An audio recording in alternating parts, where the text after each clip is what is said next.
been percolating some thoughts the last few months, actually the last couple of years, around the idea of how could it happen that the Jesus of Nazareth that we just sang about, this amazing, gifted, divine Son of God, spoke these magnificent words, said, "Follow me," and he came and brought healing and grace. Just amazing things. How could we get from there to these sort of amazing entanglements that the Christian church has had developed over the last 2,000 years? How did that happen? And then when Jan and I were, after we retired here, we went for 16 months to Clearwater, Heritage Methodist, United Methodist Church, and then we were asked to take a year at Pasadena Community Church. I don't know if any of you know about that church in St. Petersburg. Oh, you do? A tremendous church, maybe one of the best preachers in all of America during the 30s, 40s, and 50s. J. Wallace Hamilton, actually from Canada. There's a famous story. He worked on his sermons. The bishop came to see him sometime, and the bishop was waiting in his house. He said to Florence finally, "When can I see J. Wallace?" She said, "I think when he's finished with his sermon, you can see him."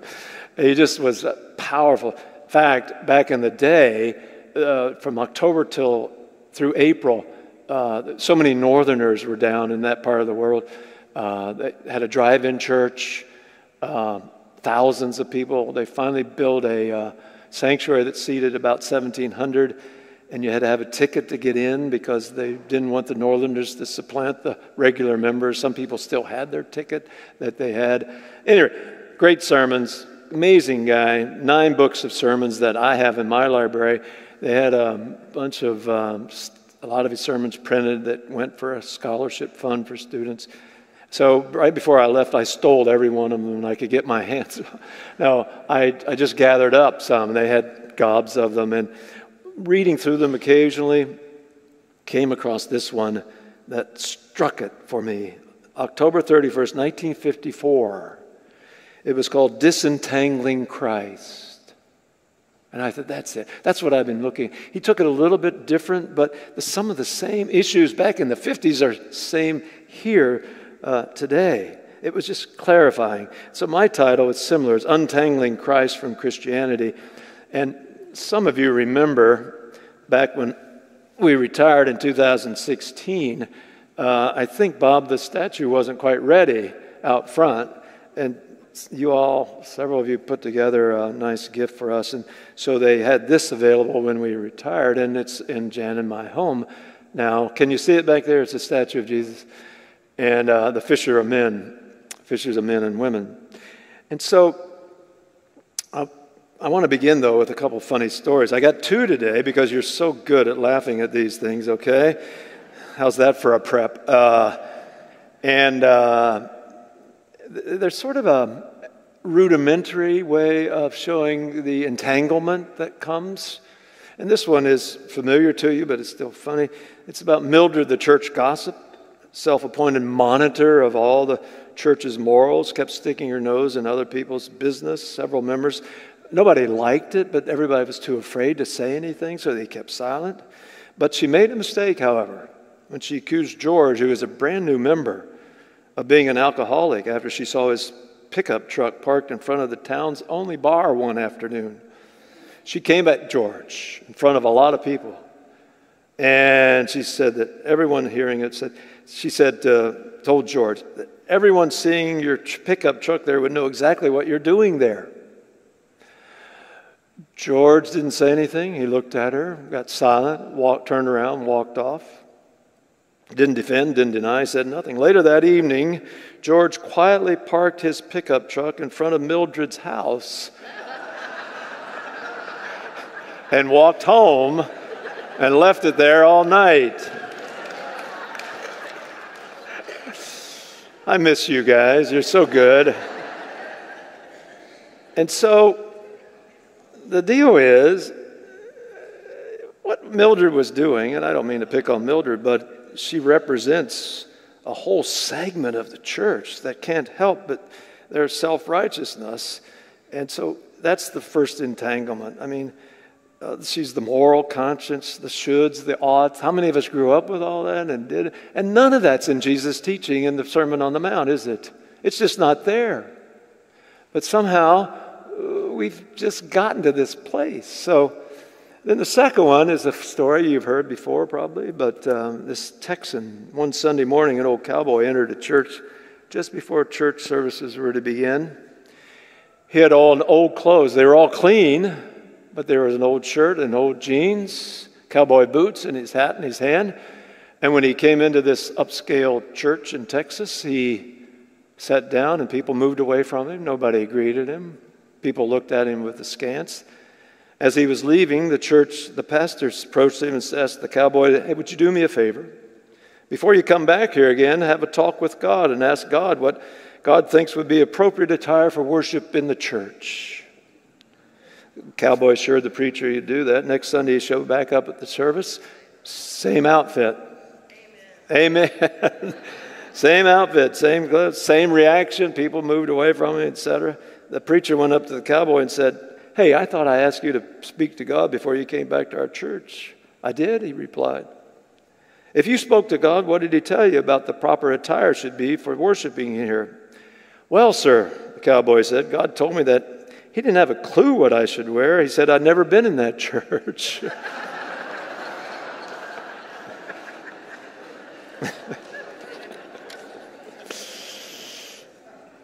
And now for the benediction.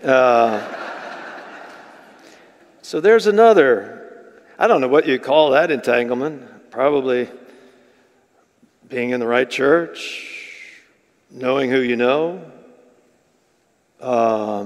being proud of your status. Is any of that in who Jesus is? I don't think so. But it's an entanglement. It's not healthy. It's not good. So Mildred, the moral monitor, not who Jesus is. Nothing in her story is what Jesus was about. The Irish U2 singer Bono said this: "Religion is what happens when the spirit has left the building." So our scripture lesson this morning is from Matthew. It's just the beginning part of Jesus' ministry, Matthew chapter 4, verses 23 and 24. This is what it's about. Jesus went through Galilee, teaching in their synagogues, proclaiming the good news of the kingdom, that good news that God's presence is now available to everybody, and healing every disease and sickness among the people. And news about him spread all over that part of the world called Syria, and people brought to him all who were ill with various diseases, those suffering severe pain, demon-possessed, those having seizures, and the paralyzed, and he healed them. Now, if you know anything about the world at that time, if you had any of those diseases, it was assumed that you were out of favor with God. That's how they thought back then. You were less than. You must have done, remember Job? You must have done something wrong. You wouldn't be sick.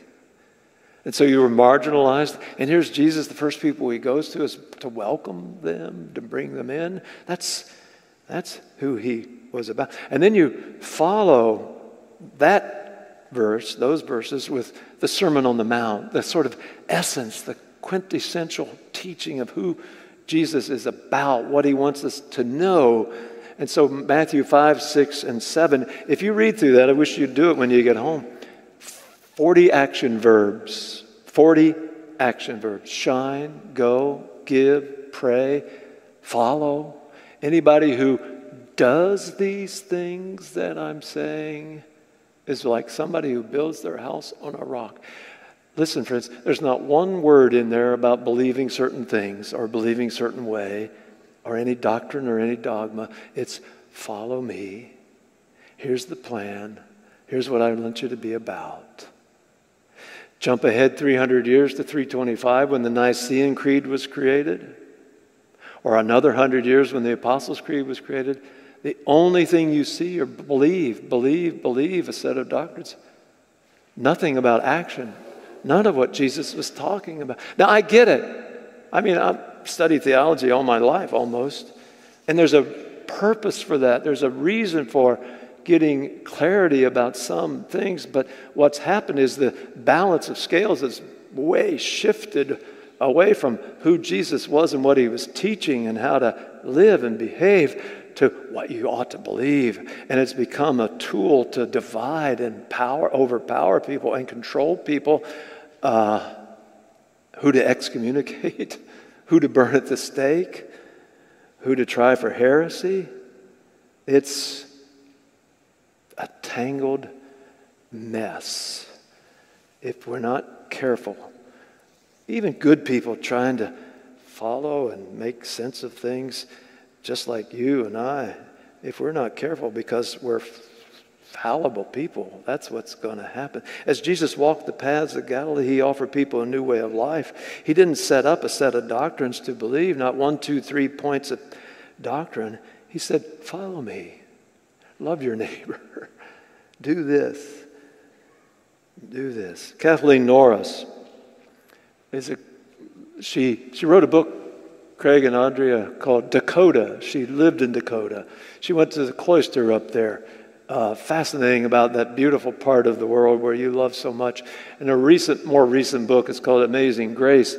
And she talks about the language of the scriptures. She grew up in the church, and like so many, she opted out of the church for about 15 years. She found her way back and found it comforting to be back in church in the Christian fellowship.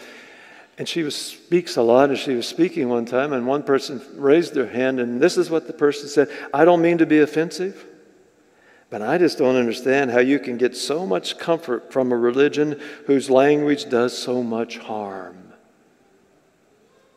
I don't know how you can get so much comfort from a religion whose language does so much harm. You ask many young people today, not just young people, and they will tell you, I can't abide by it. It's just, this is harmful, that's harmful, what's being said. And it's 1,000 miles from who Jesus was when he strode along the shore of Galilee. It's not the language Jesus used.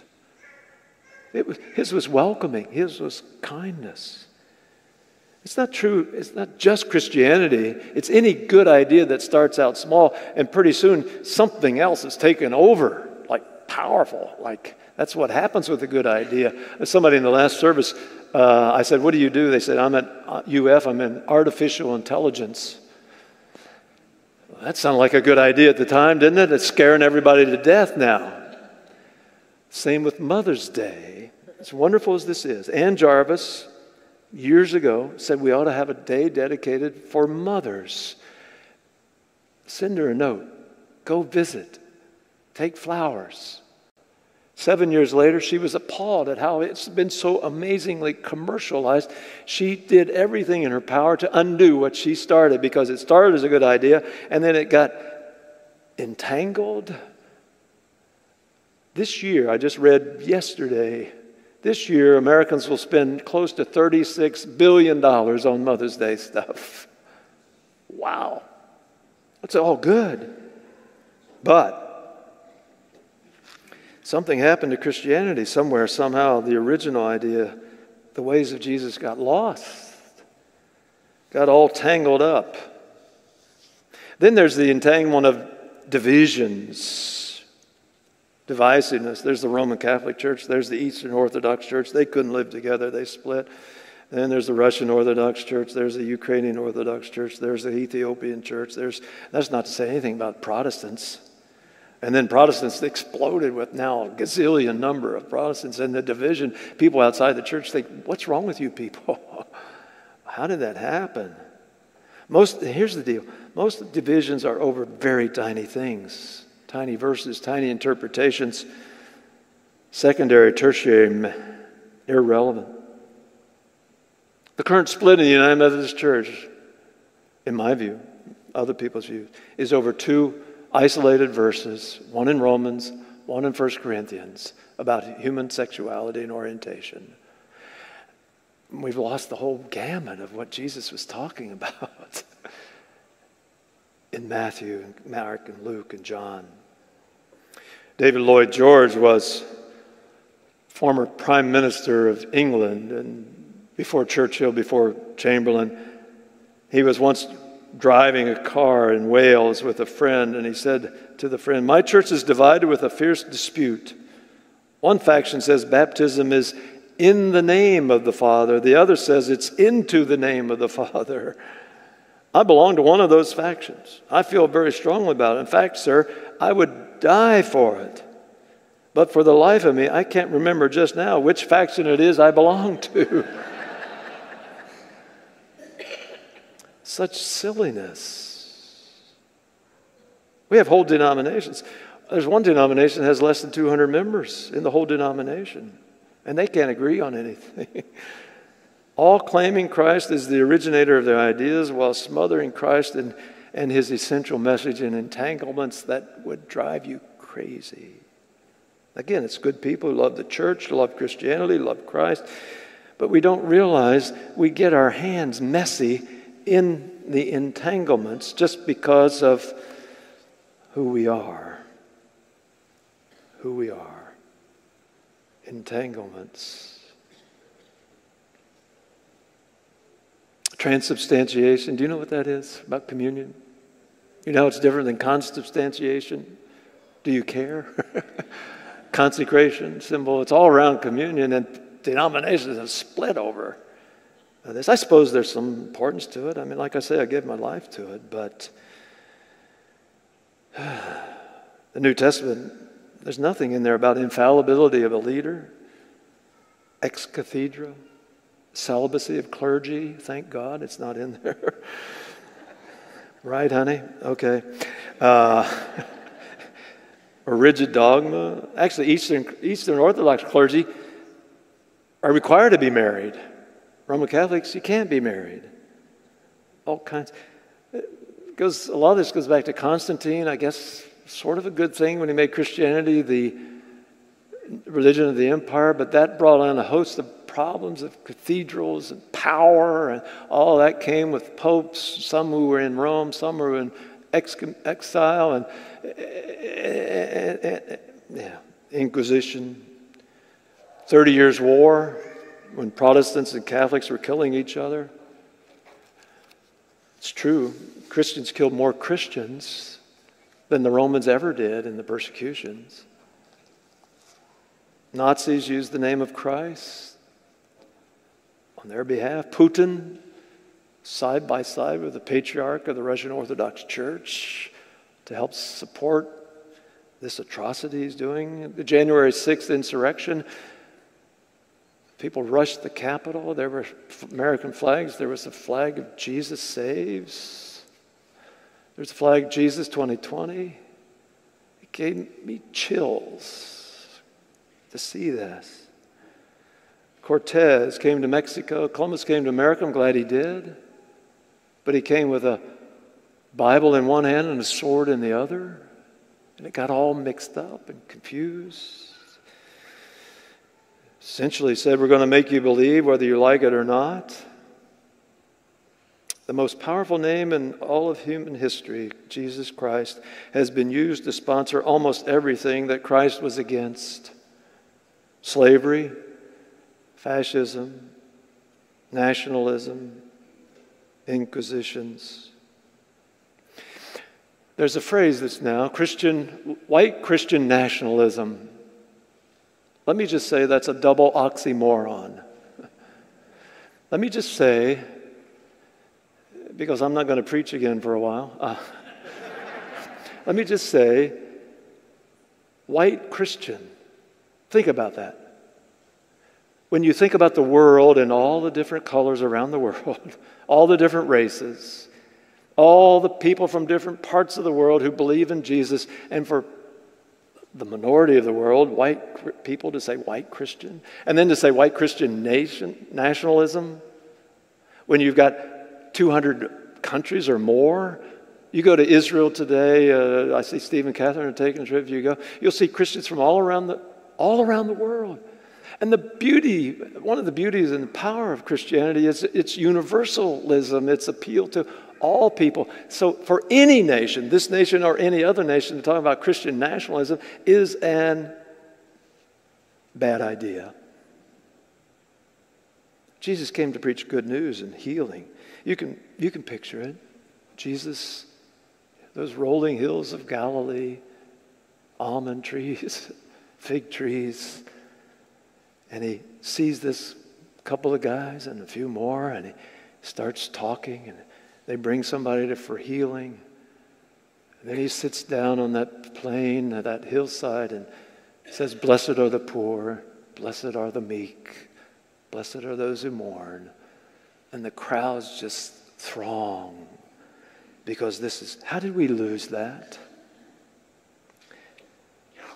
How did we lose that? And the church's task is to untangle the Christ from Christianity and rediscover under all those layers, under all that web of entanglement, the Galilean whose message of love and grace and kindness, whose ministry of healing is exactly what the world needs. It needs it now more than ever. I don't need to tell you this.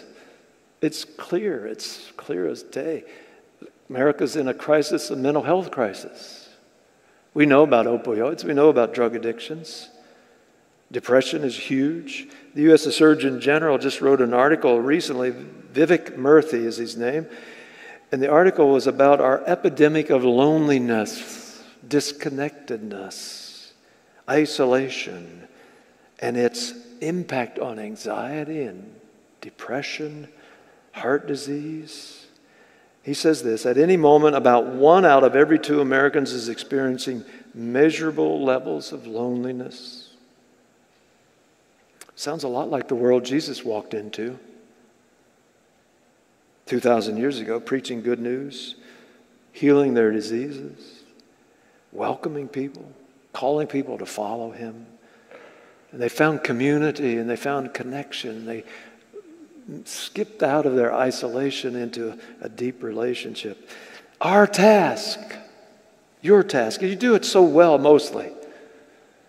Our task is to untangle. Would you do it? Every way you can and every day you can. Untangle this, because so much is at stake. Because so many people are turning away from that kind of Christianity when they would welcome this kind.